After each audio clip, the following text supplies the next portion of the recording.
l'enseignement, la transmission des savoirs, des connaissances, les missions essentielles de l'école ne s'arrêtent pas aux limites de la classe. Il y a plein de modalités maintenant d'enseignement et de formation qui se passent bien au-delà sur des espaces virtuels, bien au-delà des espaces réels, carrés de la classe. En sachant que la plupart des compétences qui sont exigeables maintenant sont surtout transversales. Donc comment faire pour qu'effectivement tout ça avance? Comment former les élèves? Effectivement, là, voilà une question essentielle, hein. En sachant que ces métiers de demain, on ne sait pas ce qu'ils sont. L'école, elle est là, comme elle est poussiéreuse, avec les outils d'aujourd'hui. Et puis, pour des métiers dont on ne sait pas ce qu'ils seront. La culture numérique, c'est pas... c'est des enjeux techniques et scientifiques, certes, hein, mais pas seulement.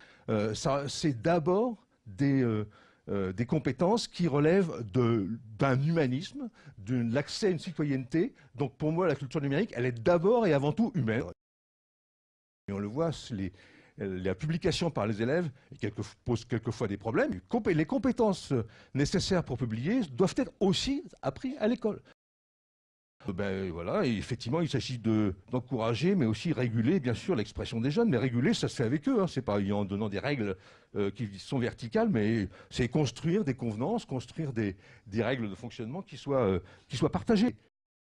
L'incroyable paradoxe qu'il y a à vouloir former les élèves, là, en ce moment, on ne parle que de ça, à l'éducation aux médias et à l'information, leur donner la possibilité, effectivement, de décrypter les messages d'information en ligne, et en même temps, de le faire à l'école sur des accès Internet qui sont extrêmement censurés.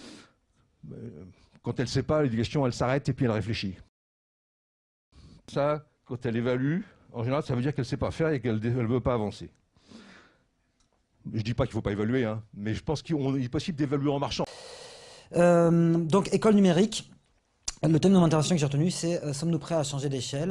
Donc, il y a 50 ans de technologie de l'éducation, de tentatives de pousser les technologies sur les campus et dans les écoles.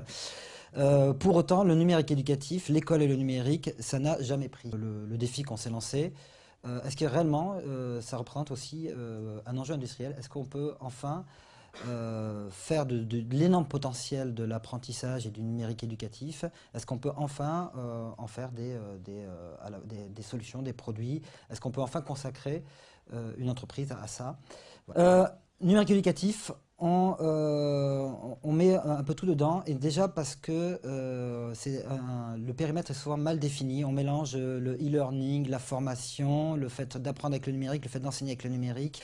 Et il y a trois concepts qu'il faut apprendre à dissocier parce qu'on les mixe complètement entre trois activités qui sont distinctes. C'est apprendre, c'est enseigner et c'est éduquer. Et ce sont clairement trois activités différentes et l'école réunit ces trois. Et de ce fait, l'apprendre n'est pas le produit d'enseigner. Enseigner, c'est effectivement l'activité qui consiste à transmettre et éventuellement à accompagner le processus d'apprentissage. Il faut savoir que l'école est très très ambivalente parce que d'un côté, elle veut chercher l'épanouissement de chacun et de l'autre côté, elle crée de fait, en tant qu'institution, elle crée des cadres qui impose à chacun finalement plus ou moins de rentrer dans un certain moule.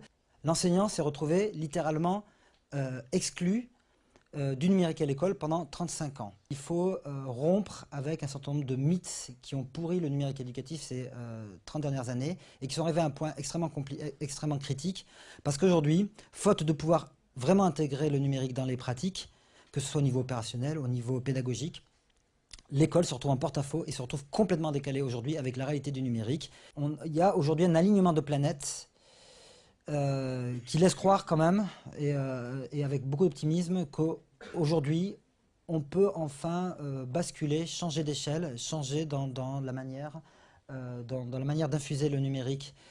En France, on est encore dans un rendez-vous pas complètement accompli avec l'éducation, qui a été une des institutions fondatrices de la nation pourtant, et il n'y a pas si longtemps que ça. Mais aujourd'hui, il y a quelque chose qui ne se fait pas.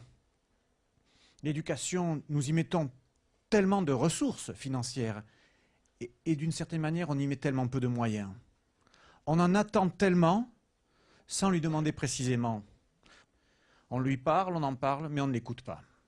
Il faut créer les projets. Alors c'est long en termes d'ingénierie sociale, il faut savoir convaincre aussi, il faut savoir faire le maillage avec le monde de l'éducation et de la formation, et il faut au final aboutir à cette espèce d'envie de faire, et ne pas négliger non plus les petits pas.